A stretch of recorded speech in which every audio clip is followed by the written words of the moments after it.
No. Hooded robin? Yeah, you've done well. Hooded robin. So the diagnostic feature is that pattern on the wing. It's not the male, it's the female hooded robin.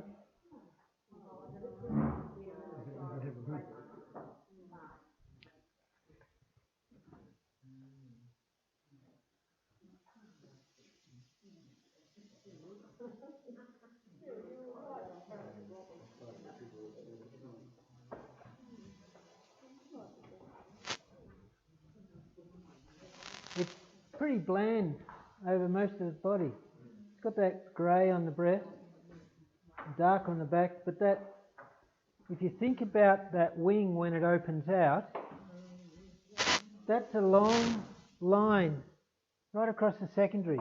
Can you see it in the wing when it's flying? And that wing, when it folds up, all of those secondaries concertina back together and you get that nice little L shape or hockey stick shape, which then runs right along.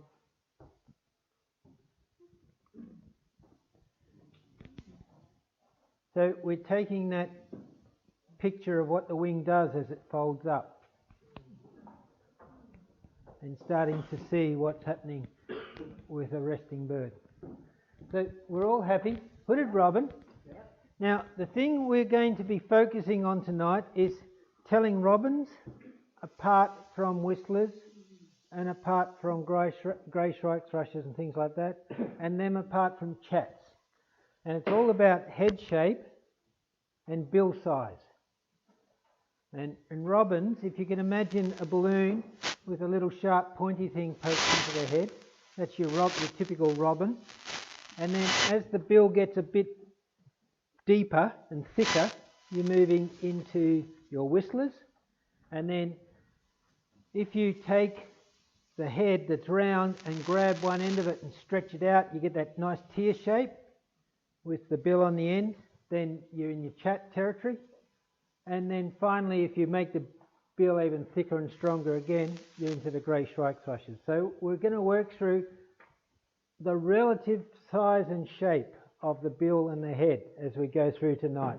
Each time, the first question you've got to ask yourself is it a robin, is it a whistler, or is it something like a shrike-thrush or a chat? So that's what we're going to work through.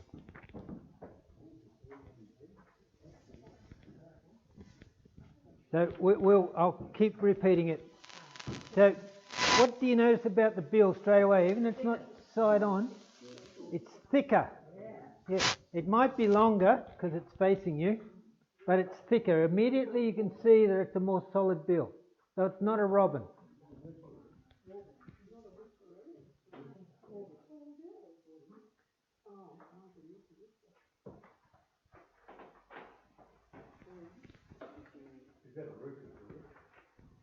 How do you know? How?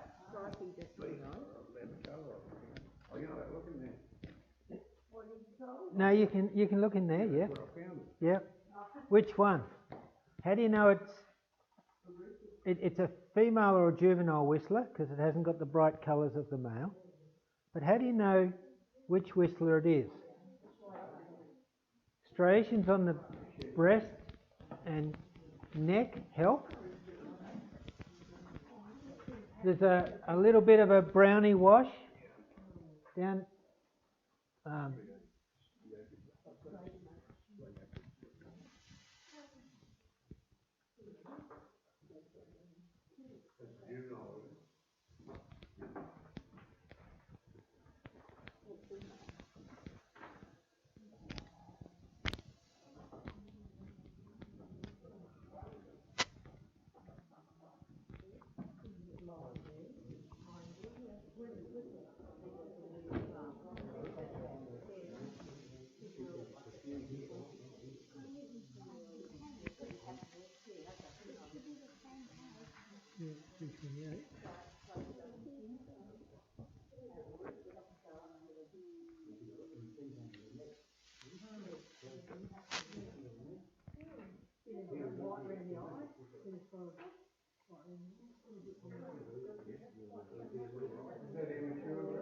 Yeah.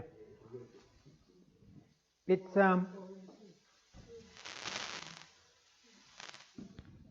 subspecies we have here in southern Australia is Rufous Whistler, which is a bit more ready through the vent area. But yeah, it's a Rufous Whistler. It's got the striations. It's still got some of the very brownish bits of the juvenile. So it's not yet the full adult female.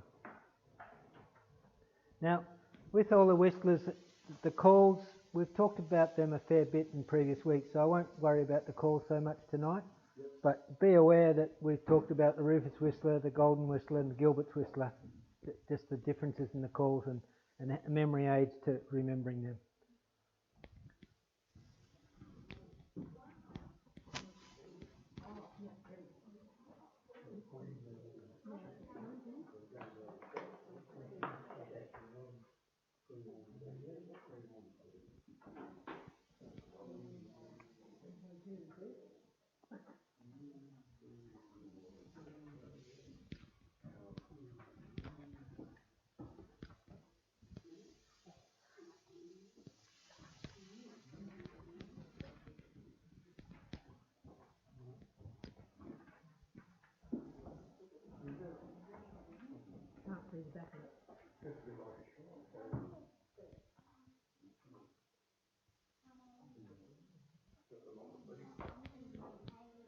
Yeah. No, it can't see its wings. But you can tell it's a chat. It has that bit more of a teardrop face. It's been stretched out a little bit.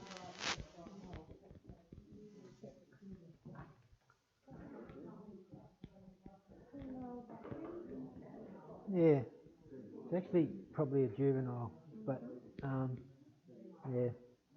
It's sort of like a female, but that little bit of red in the cap probably makes it a juvenile. But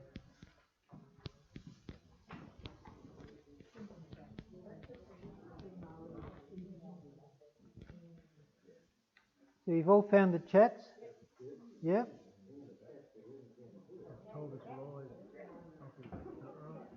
Page for those who don't have it? 393. Now the pictures, you can't see the red rump, but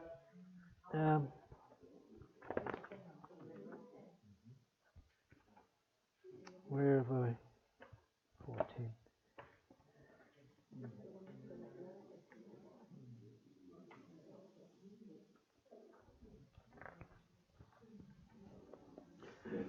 Now, I think that should say not female but juvenile because it's got the little bit of red in the crown. Oh, yeah.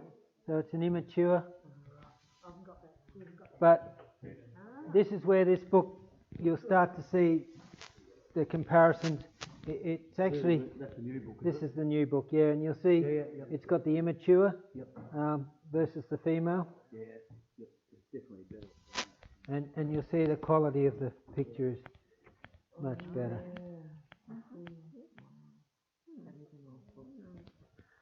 So, yeah. That's good, that's really detailed, isn't it? The quality of the pictures, excellent. Yeah, I should be getting 10%, eh? One of the guys who's coming to talk at the conference is Danny Rogers. He's going to talk on migratory waders, and he's probably one of the best in the world on them. So, yeah, we've done a little bit of talking about it, but yeah.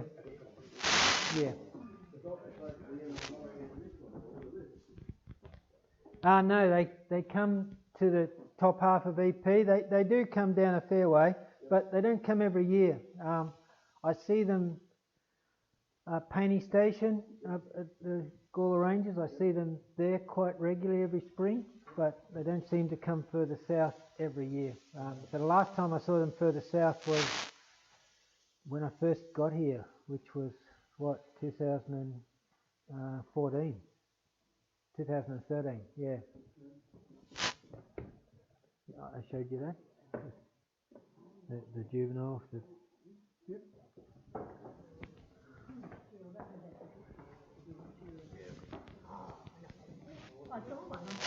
Yep.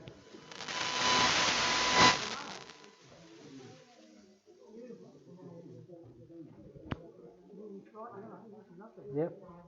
Work out how you can tell them apart from the mangrove golden whistler.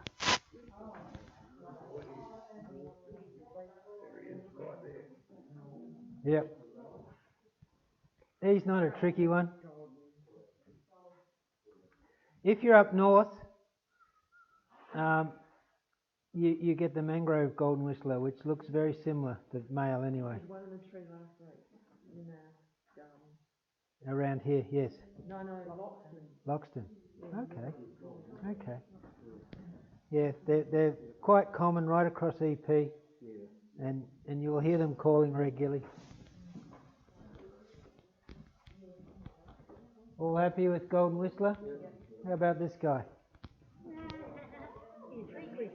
Oh, that's upside down. You get them around here. Often see them in little groups, 4, 5, 10, all flying together. They sort of have a call that you can get to know.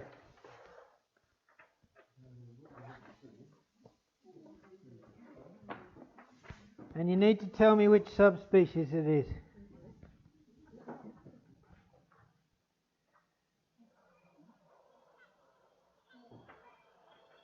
Oh, I should have paid for you.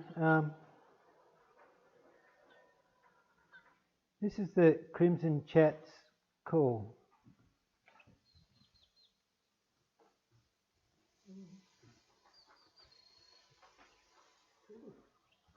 Yeah, it is pretty.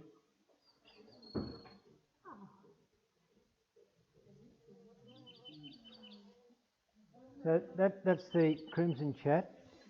And often when you see them, the males do a broken wing display if you're walking near their nest, so you can actually get good views of them. They'll drag you along.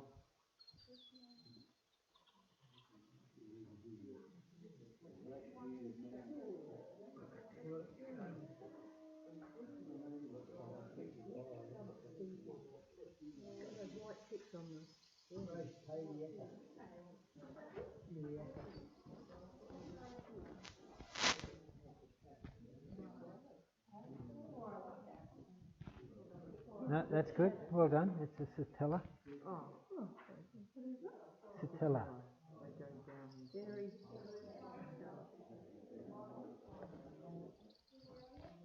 What's that one you got all the birds down? Which app? What sort of app is it? Even it's got what app is it? There's 2 apps. The one you use most. The one I use most is that one. Alphabetic birds. Michael Morgan notice. Has that got the noises and everything in it? Yeah, and then the other one also has all the calls. But yeah, this book that's coming out, they're going to produce an app for that as well, but that'll be a little bit longer. Yeah. The power with the apps is the calls. This is more intuitive, easier to use. A Satella, yeah. And then the other one is Birds of Australia. Pizian 9. And that one's got lots more information in it, so it's a bit harder to move around it.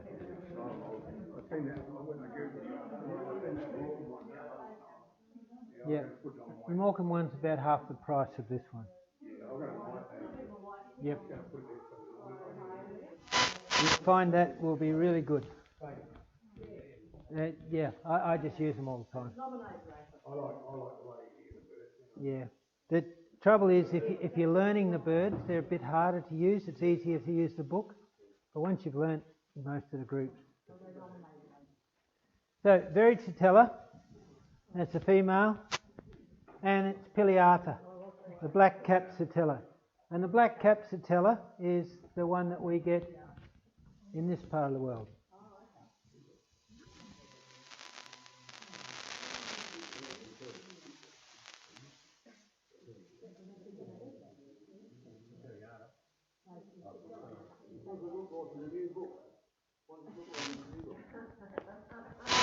Very similar.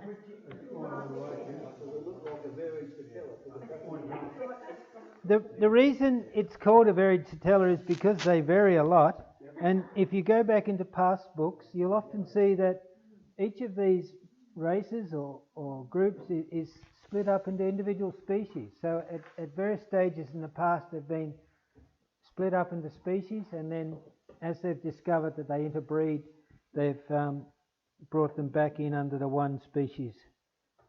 So 420.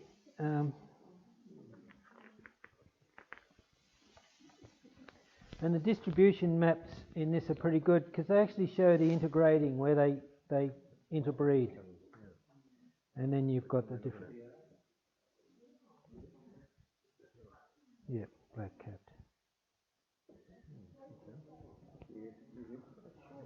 So there's the Satellas, there's the distribution map. And there's the descriptions. So we've got the black cap. And they've got the male and female.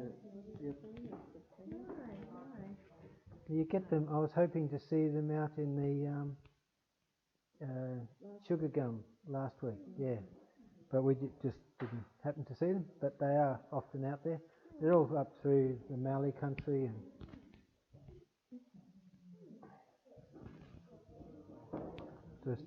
so there's the distribution map with all the different types integrating with each other. The pictures are on there, aren't they? And the pictures, yeah. Yeah, and they show all the pertinent points. So that's the one we've got, the female and the male. And then that's the distribution map. So you can see how they integrate across zones. Yeah. West right through. Yeah. Yeah. But it's not a clear line like that. It's actually a fuzzy.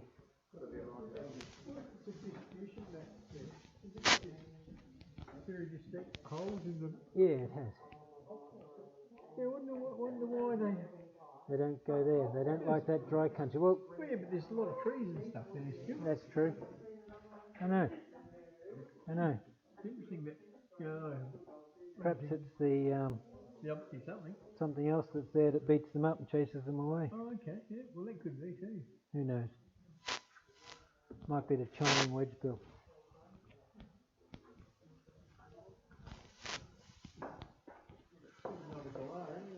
Yeah. Thicker bill, so it's not a robin.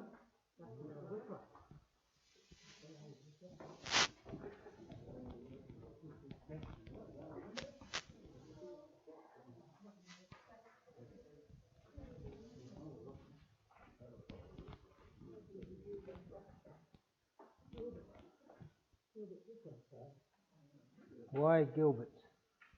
Well, because it's got that very dark, so it's got a bit of a hook on it. No. You should be looking at the breast, throat right down through onto the belly, and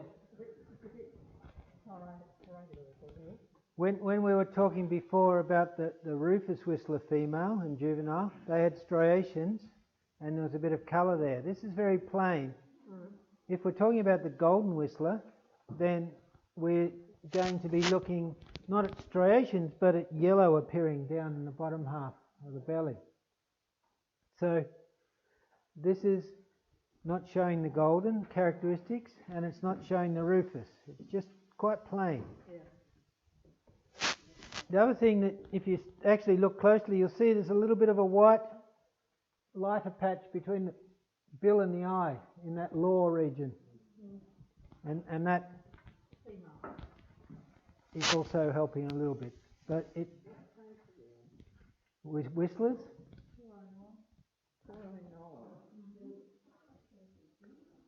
Yeah. Now they're a bird that occur across EP, but places like Dark Peak Range you get quite a I've had them calling, golden whistlers calling, rufous whistlers calling, and grey shrike-thrushes calling, all in the same area. Quite spectacular. If ever you get a chance and you're heading up through Dark Peak, just turn left and drive in and have a look in the there's lovely mallee woodlandy areas through there that are worth going into. Yeah, so that's the female Gilbert's whistler.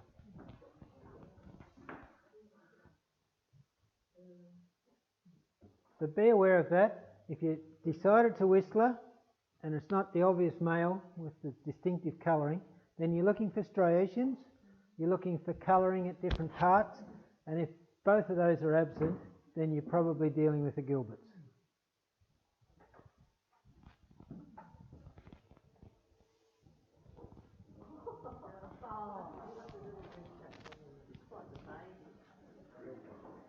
It's a young one. You can see it's molting out of its juvenile, its nestling plumage.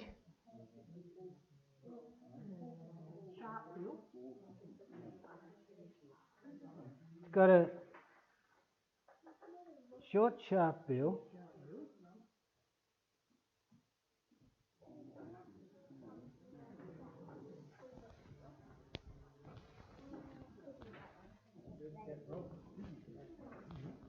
No, it's not a robin. The bill's too, and the head's wrong.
Yeah, it is metal band.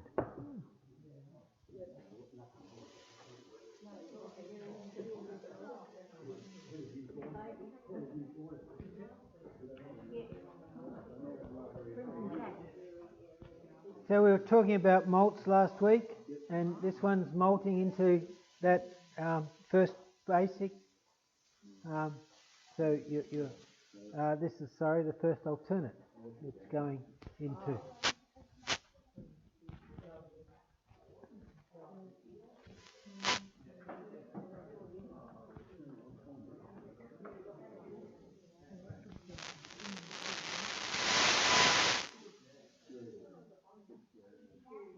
You're starting to feel comfortable with that bill and head shape? Yeah? Not always?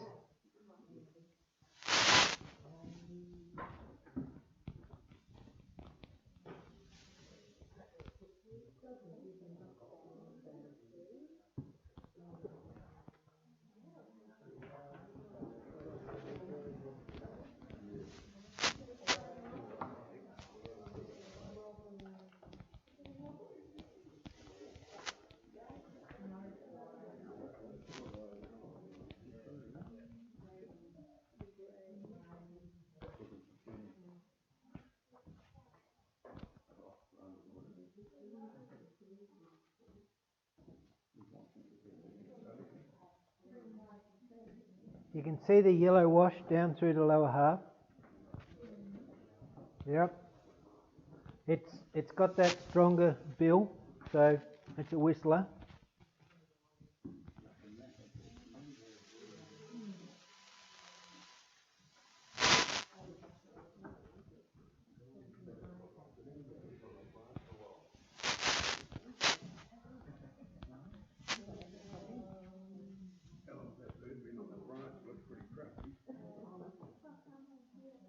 It's the tacks that hold it there.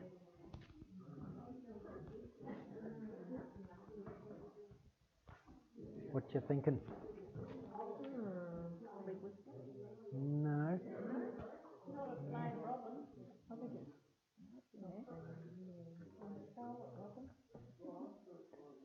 problem. Really, again, it's not as good a picture as you'd hope.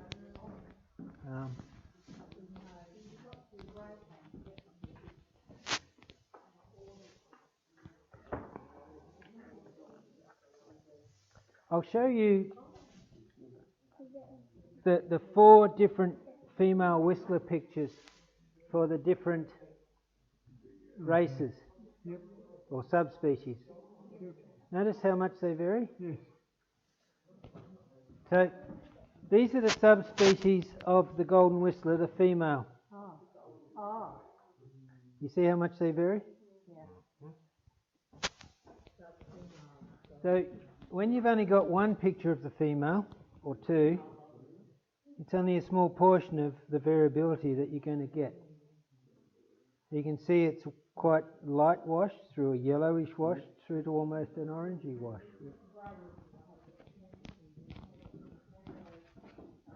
So there's your female golden whistlers, these 4, the different subspecies. So you can see the different subspecies as you move around Australia. Tassie's different. So we've got the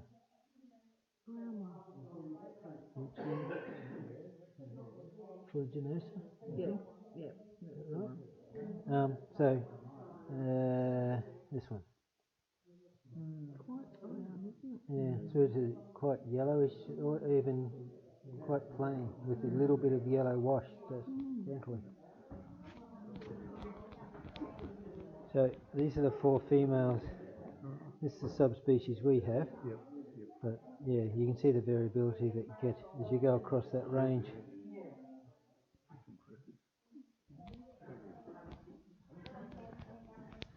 So there you can see the variation in the females across that range. So as you go from Tassie through, there's what, 6 different subspecies there.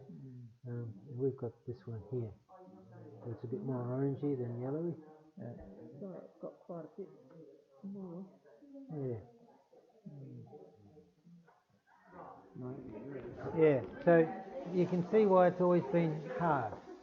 If you haven't got the full range of options, you can get confused. So how do we go? Golden whistler female? Yeah.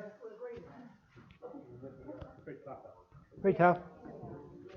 But you can see the challenge when you haven't got the full spectrum.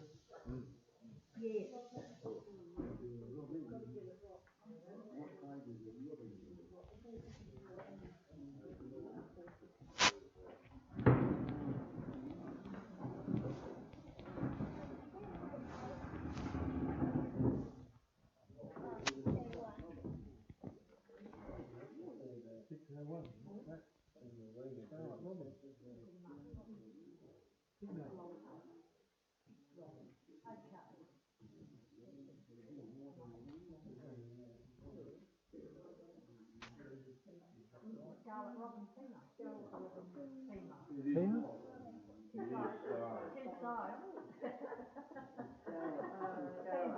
Scarlet Robin male? No. It's not a female. Have a look at the little thing we do get dangling and not dongling. Why can't you make it fly?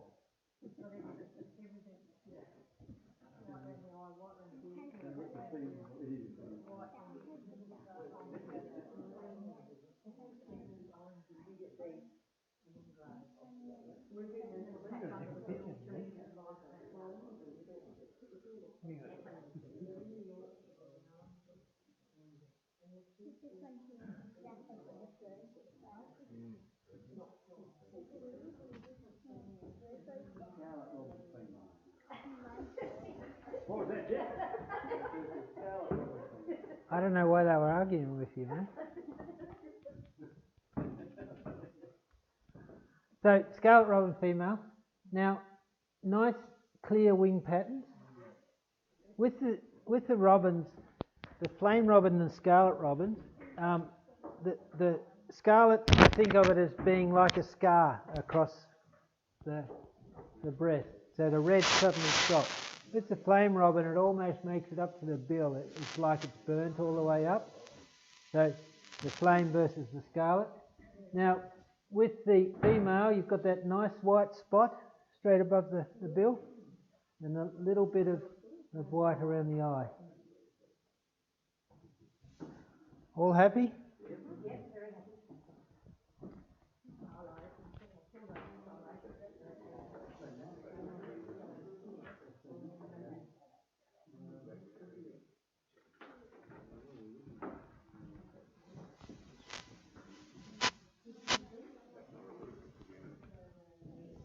Maybe.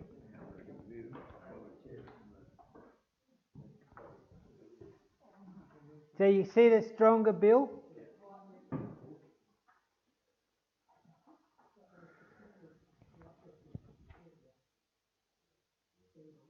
No.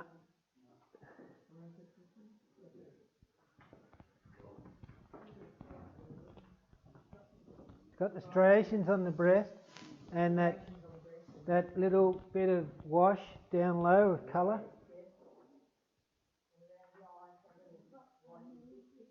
Yeah, not so easy to see, but it is there. Yep. Not white-breasted, no. Rufous. Yeah. Yeah.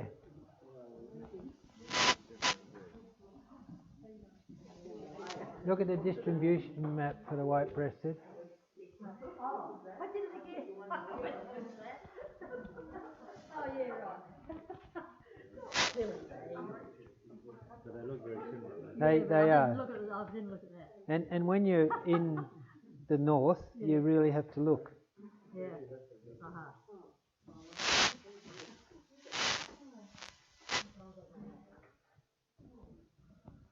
All happy? Yep.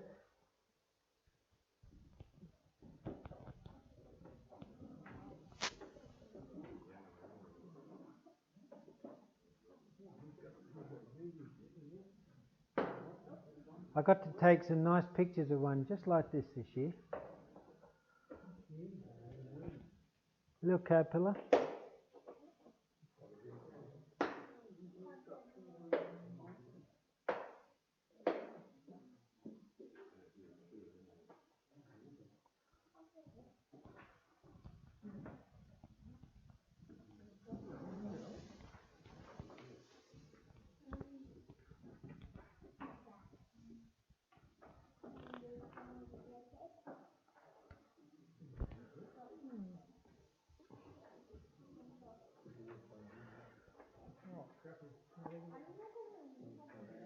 The challenge I always face with this particular one is how long do I let them go on looking for? Molting, isn't it? It's molting, and it's molting into a really lovely brown plumage, Golden Whistler. which most books don't show. So you get this beautiful brown colour. No, it's that rufusy brown. And the first time I saw this, it took me about 3 days to work out what it was. And it was only when by chance I went back through some of my old field guides that I had, and one of them had a picture of it, but most don't.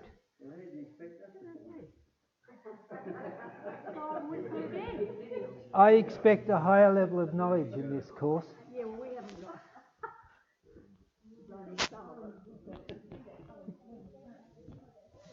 So it's not there, and you're not going to find it. So there are some books. Who's got? I think your book. Does that show the brown version of the Golden Whistler?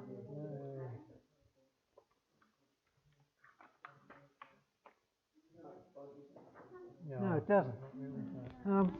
There is one of the field guides. Someone had it this morning, but it does actually show that browner version. So this is that. Remember, there were 4 types of molting, and one of them had 2 molt colours as a juvenile. and this is that fourth one, where you have a few molts before they reach that adult stage. It's a little caterpillar. If we just could have worked out what birds ate those caterpillars, well then you'd know.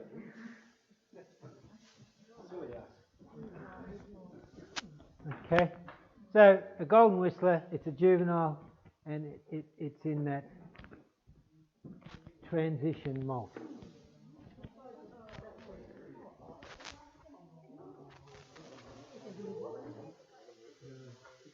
This is that perfect balloon with a little pin attached, sort of.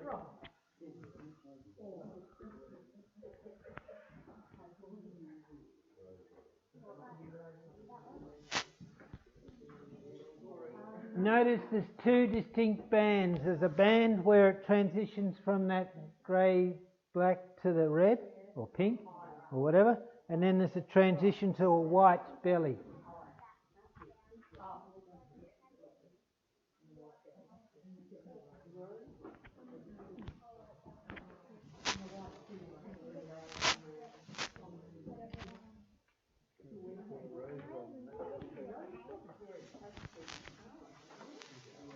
No, what's the scarlet got in its forehead?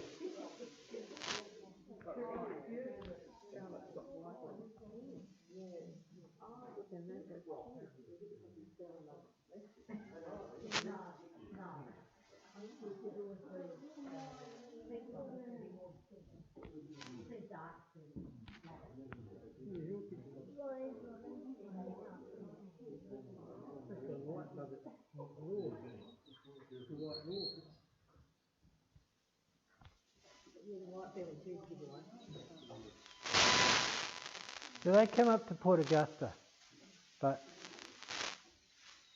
who knows all those people around the corner. So be aware of that. You get them in the Adelaide Hills. They're not that common, but they're there. And a very pretty little bird. But if you're hearing a little intriguing call, go and have a look. Are they that colour all the time? Yeah, the robins do. Yeah. So do they have the female and the immature, and then the male? But that nice, neat transition to white on the belly is quite distinctive.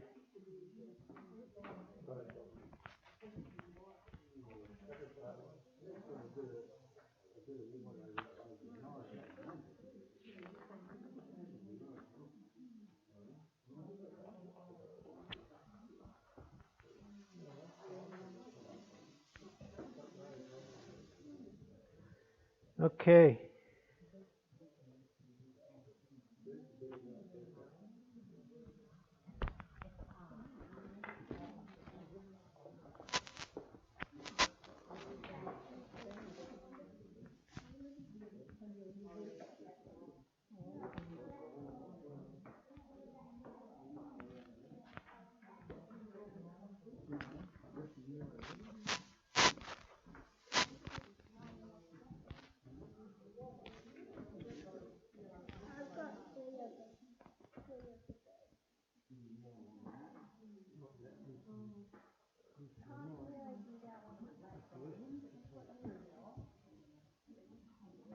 Lovely range of calls, and you hear them often on EP, particularly down south here.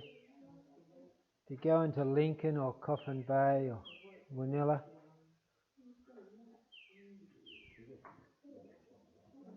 this call.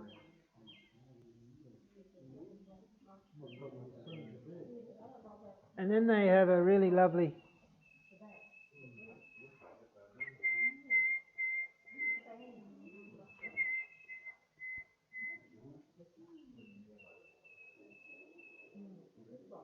alarm call.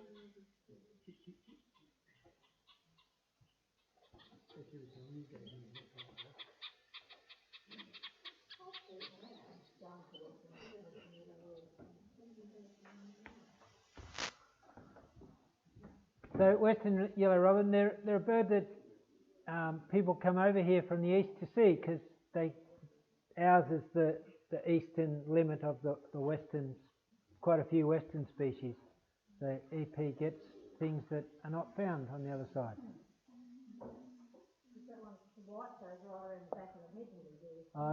That's more probably a bit of light falling on the head as well. You can see the shadow. But yeah, the strong yellow and then the definite white is what tells you it's a western yellow robin, not an eastern. Lovely bird.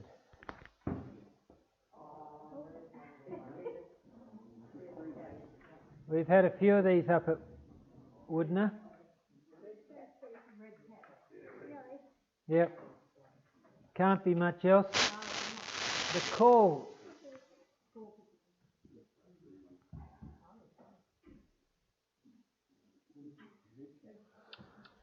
This call is a contact call between the male and the female, and you often hear it. It's like a couple of river stones being tapped together. You know what I mean? A couple of quite hollow stones, tap, tap, tap. Be aware of it. Their more typical song is very round in its.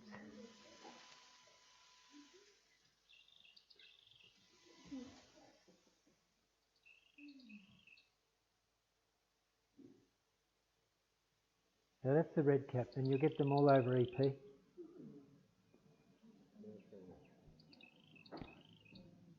With any luck, we'll see one this Saturday morning at 8:30.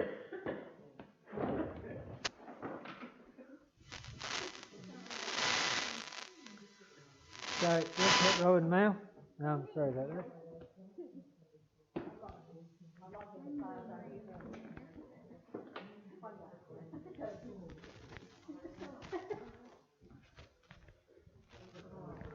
That's a really classic silhouette. When you see them calling, they just look like that.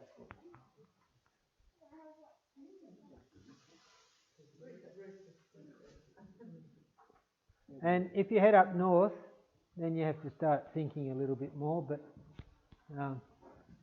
yeah. The males, it's not a challenge down south. The females you have to think about, and juveniles.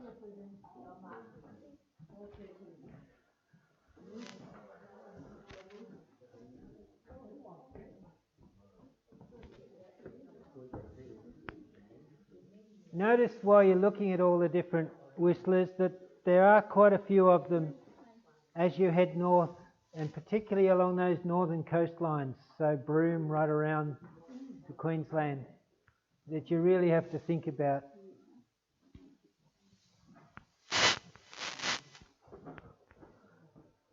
Very common all the way across EP. Rufous Whistler. Okay, next one.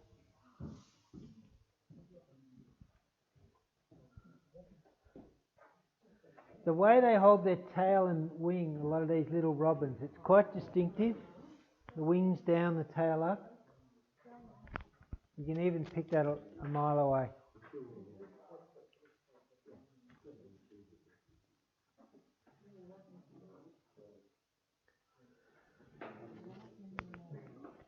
Now with the robins, you're looking for the slashes in the wing, hints of colour on the forehead and around the eye.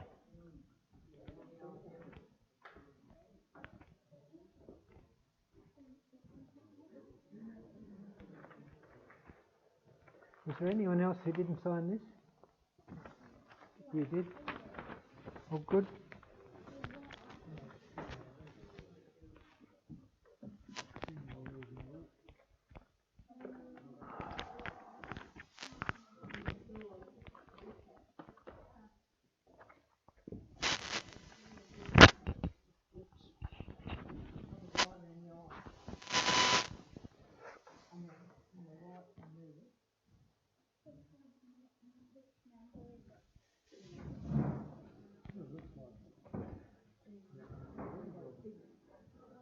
Well done.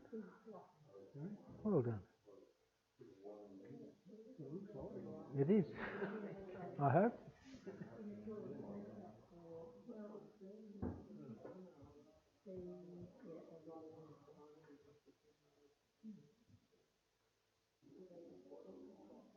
you've got those two distinct bands in the wing.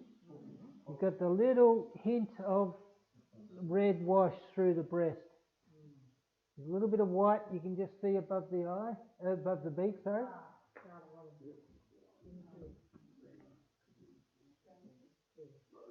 It's the rose robin.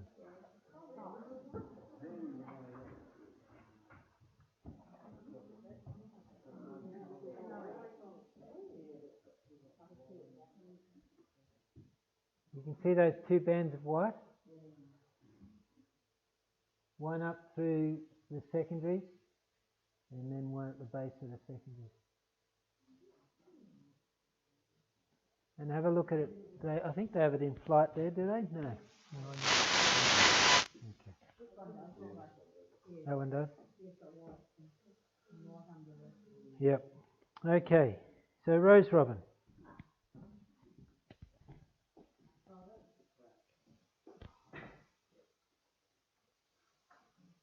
The bill looks a bit more solid again. The next step up, and it's all subtleties, it's all a slight transition, but we're now moving into a much stronger bill.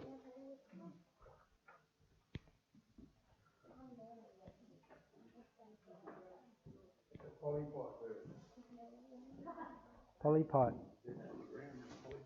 Polypipe. Yep. That's the only thing that's holding it there.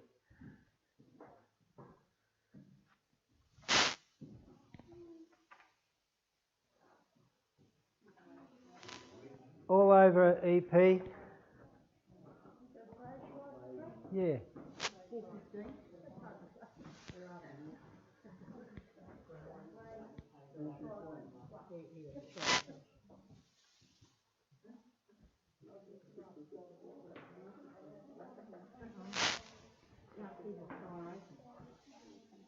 No, this is not the subspecies from this part of the world. So there's two subspecies, Harmonica and Rufiventris. We've got Rufiventris here, and the call's a little bit different. If you go the Harmonica one, which is the eastern coast, down into right at the bottom of South Australia, they have a bit of a richer call, and a bit stronger. And then you come up here and we've got Rufiventris. And still a lovely call, but they change as you move across.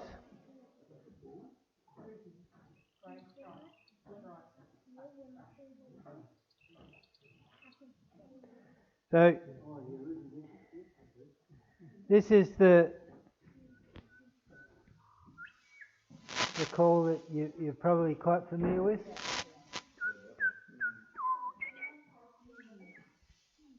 And then the harmonica one, which is the one I grew up with in, is that a bit richer and a bit stronger? That's the one I grew up with down around Portland. And then this is a call you often hear.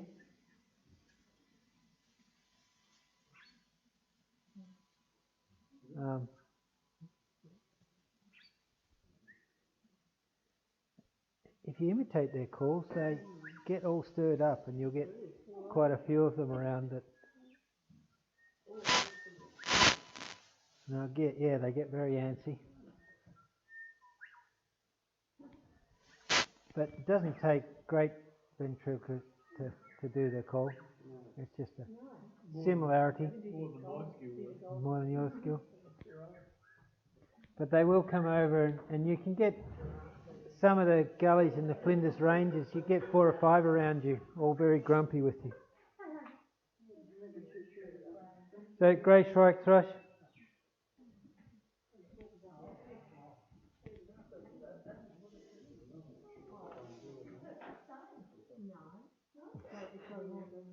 No, it's not that same strong, bigger bill that you get in the shrike-thrush. Shorter, but solid. So it's the next group down.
Gilbert Whistler, a juvenile.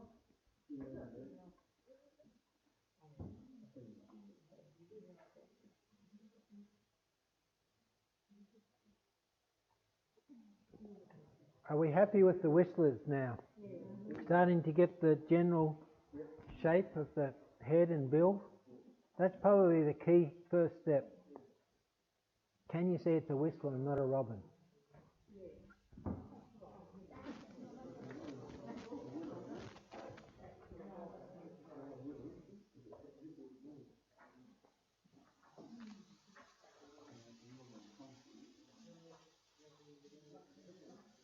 Is that hooded robin?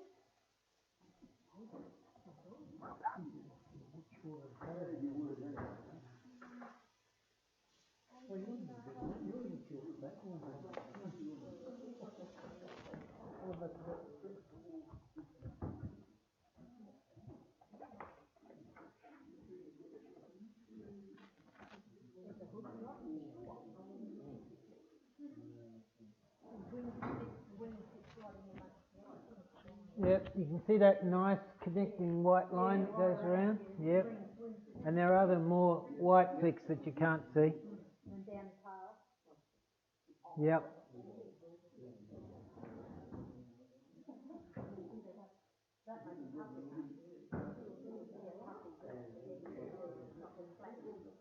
I haven't seen them this far south. They're normally a bit further to the north.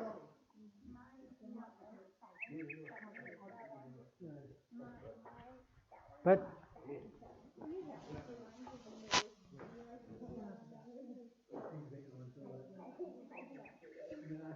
so this is their call. You get them, they're just in pairs, and you sometimes see the male sitting up high on a tree, that sort of thing. But the usual sort of robin behaviour, they're sitting waiting to pounce down onto something. No, there's a few that look black, but that hood that goes right down around. Yep. No, that's the male. It's just the angle. So you're looking at it from underneath rather than. Yep.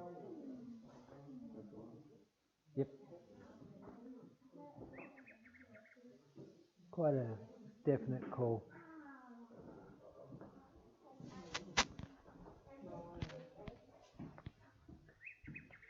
I'm presuming that they must come third on Eyre Peninsula just in some years, but I haven't seen them. Usually up more in the deserty country. So hooded robin. How about this one?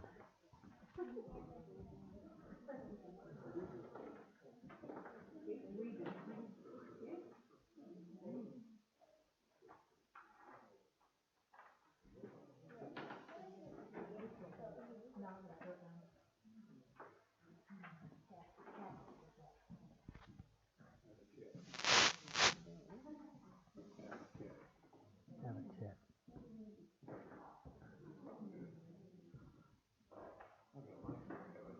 Have a chat? Yeah.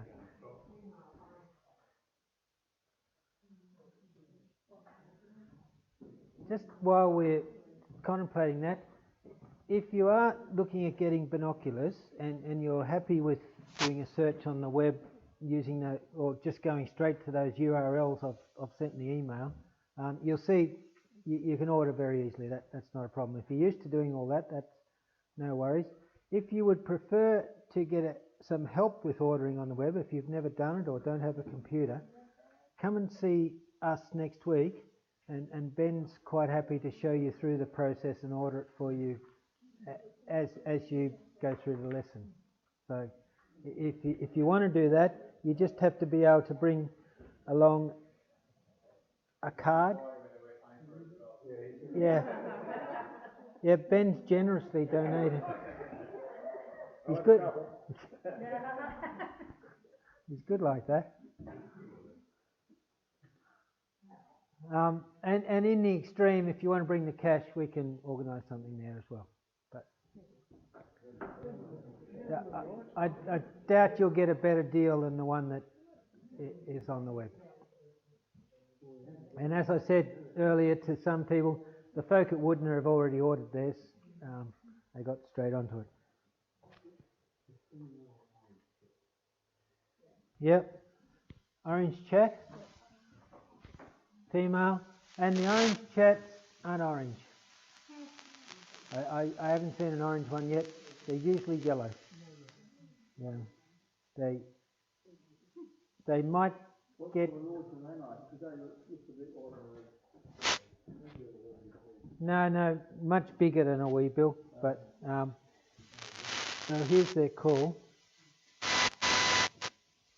Think about, remember we talked about the yellows, the oranges and reds and what it was that gave them that colour? The diet, yep.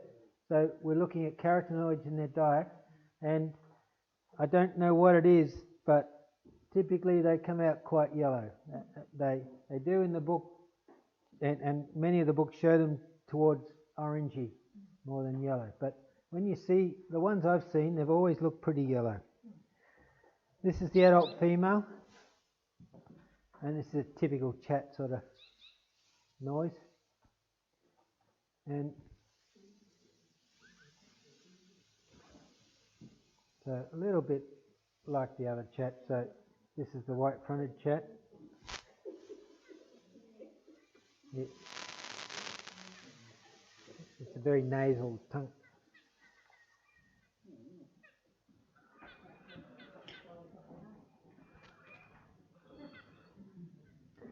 Okay, so orange chat. How about this guy? We got a good look at that tonight. Yep. Now, if you're heading up to the top of Australia, you need to start looking a bit more closely, because there's a few different types of fantails. And if you ever get to see the Rufous fantails, they're just the most magnificent thing.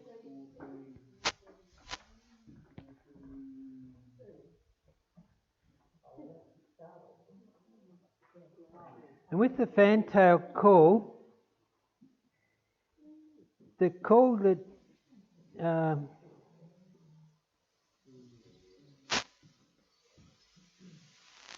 one of the books I read years ago described it as papery thin, and to me that's just a perfect description of it. It's really not a powerful call. You can sort of, it's there and it's hanging in the air, but just. But to play it again.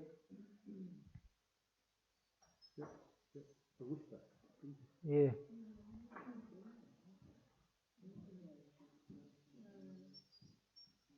It's really high pitched and really stretched.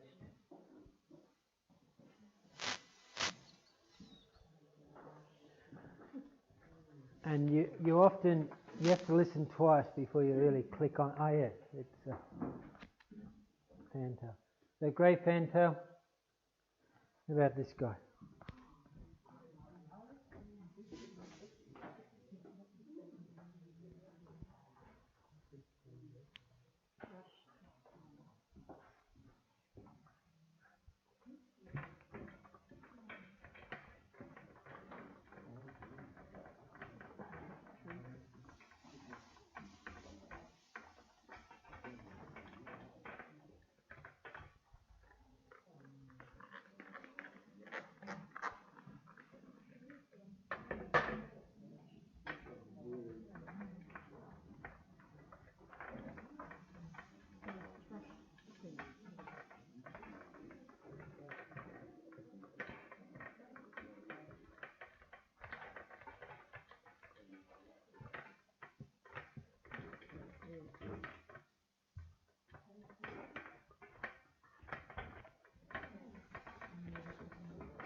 Yep.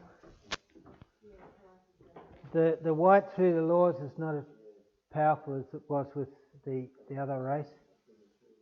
White around the beak. You've got the definite striations on the beast, but that big strong bill, it's the next step up from the Whistler. So it's the grey Shrike-thrush. All happy with that? And if you got to see under its belly, you'd start to see that rufusy wash.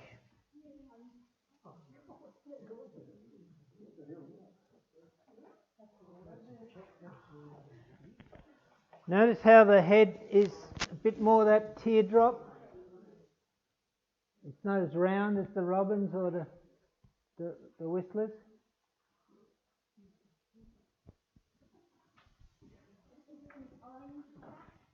Not quite. It is an orange chat, but it doesn't look orange, does it? So with the chat,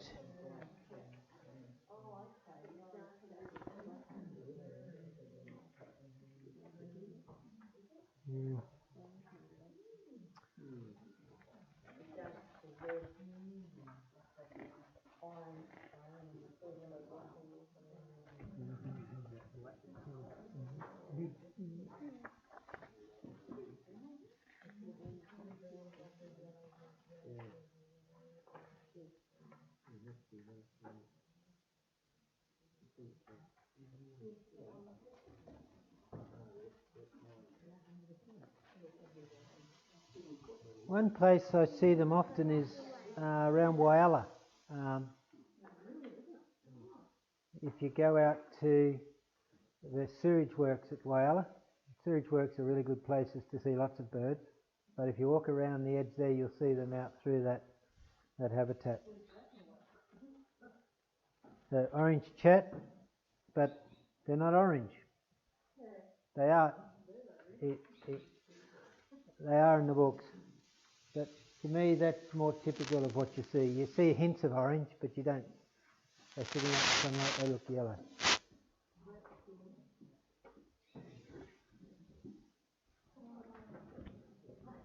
And if you are looking at the yellow chat, you're in the northeast corner of South Australia. You're not down here.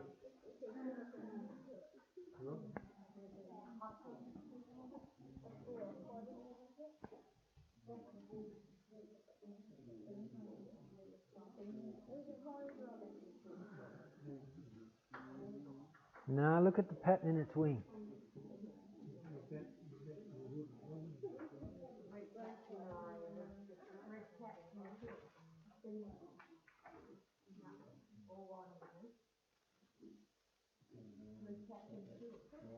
There's a hint of red, it's hard to see. There's a little bit of red in the cap. But this is typical, it's dusk, and the photo I took, I just heard that nice little tink tink, so out I go. It's quite low light levels, and but you're not going to see that little bit of red there until the light's bright. Light has brightened up a little bit, but yeah, it's a red-capped robin. It's a female.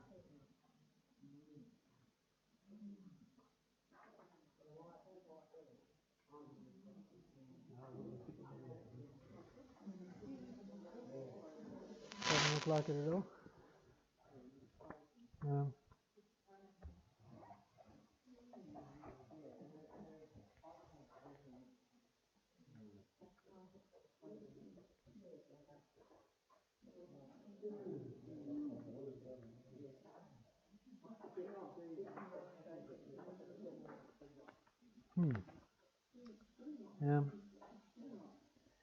464.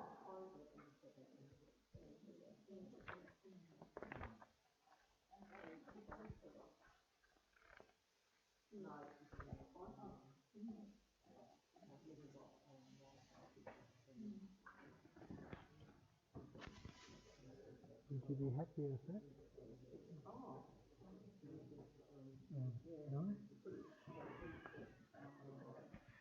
See the two stripes in the wing? The hockey stick one, and then the second one through the secondaries. Yep. Can you all see that nice pattern, the hockey stick pattern, and then the white through the secondaries on the edges? You've got that. Yeah, yours is better. That's better than this one. So,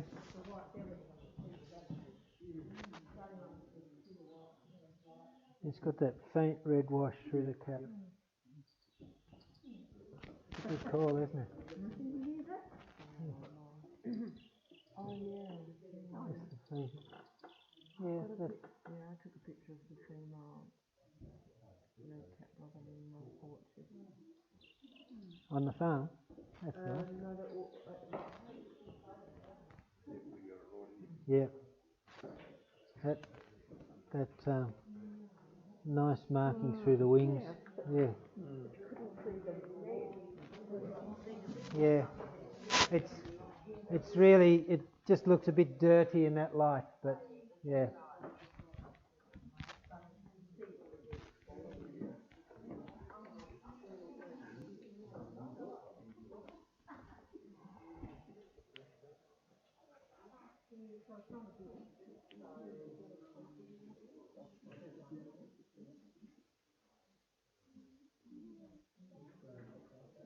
What group? Whistler, yeah, stronger bill again.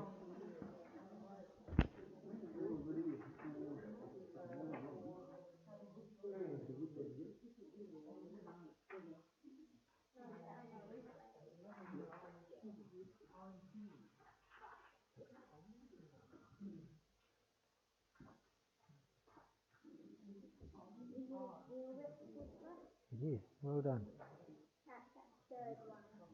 Good.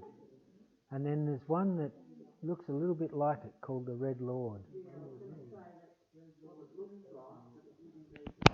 But, well, the Red Lord has been recorded up around Woodner area, but they've gone and looked for it hard and they haven't found it again. But with the Red Lord, it is red in the lord and across the top of the bill, so you can pick the difference. And the female Red Lord has a lot more on its throat that you can pick between it and the Gilberts.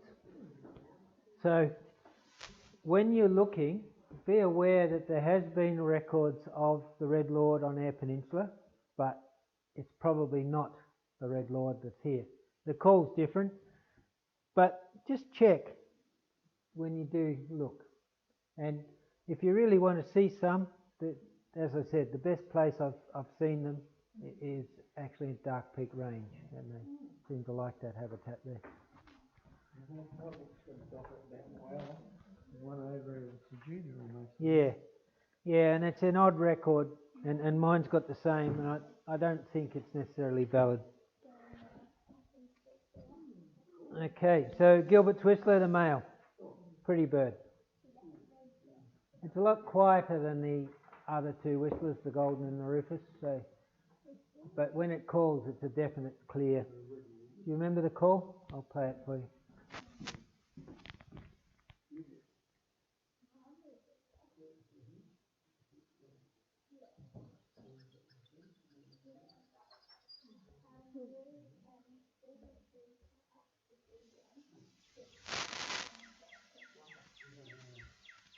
You could confuse that with the golden.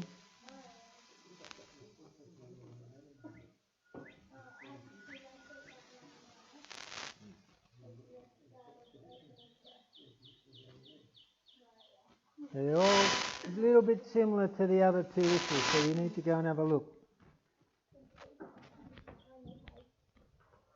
Okay.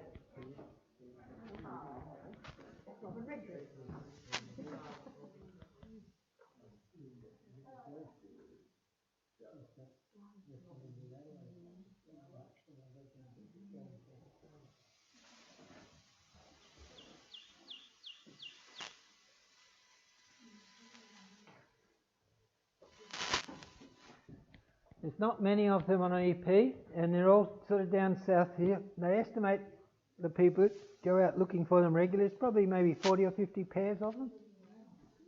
But if you go into the Wanilla Conservation Park, you'll see a few of them there. Really nice.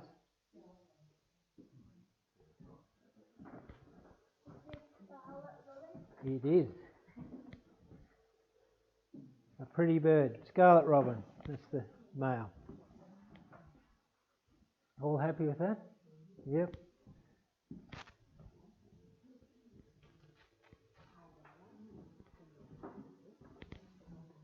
This is an odd one. It's closely related to the robin.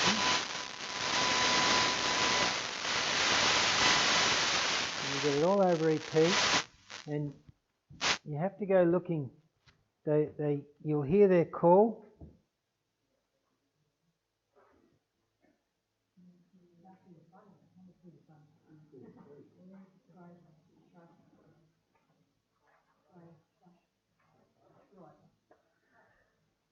Lovely range of calls. If you imitate that call, I'll come over to you. Where you've got that nice low melaleuca, the broom bush scrub, you often find them stuck in there. Thick understory.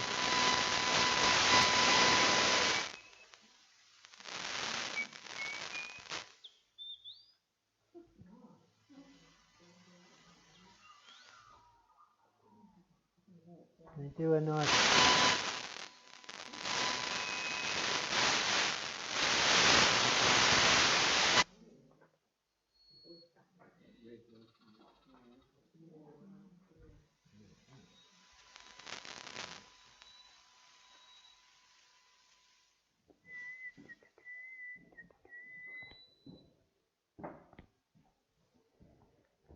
Anyway, be aware of them. They're all around us. And yeah, they're actually not too shy. They'll come up and say hello. It would. Southern scrub robin. So it's a scrub robin rather than a robin. Slightly different. Longer tail, bit bigger bird. Quite long legs. And there's a northern scrub robin right up the top.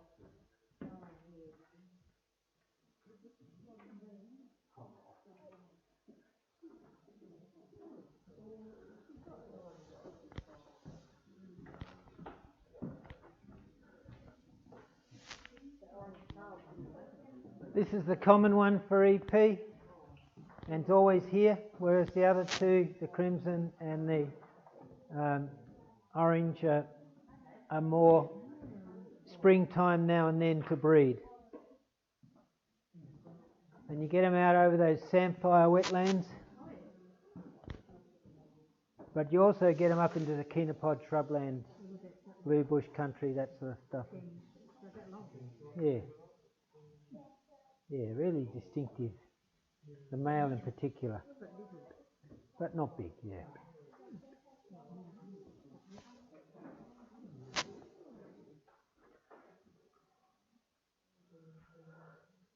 The male's quite distinctive. The female's a bit plainer.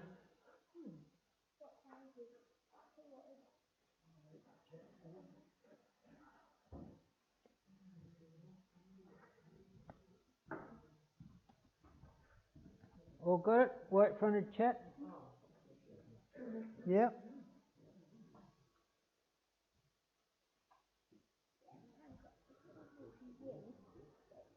Okay, we finished a bit early this week. Just before everyone packs up and runs away though, is there anyone who's likely to need a hand to order some binos if they want to next week?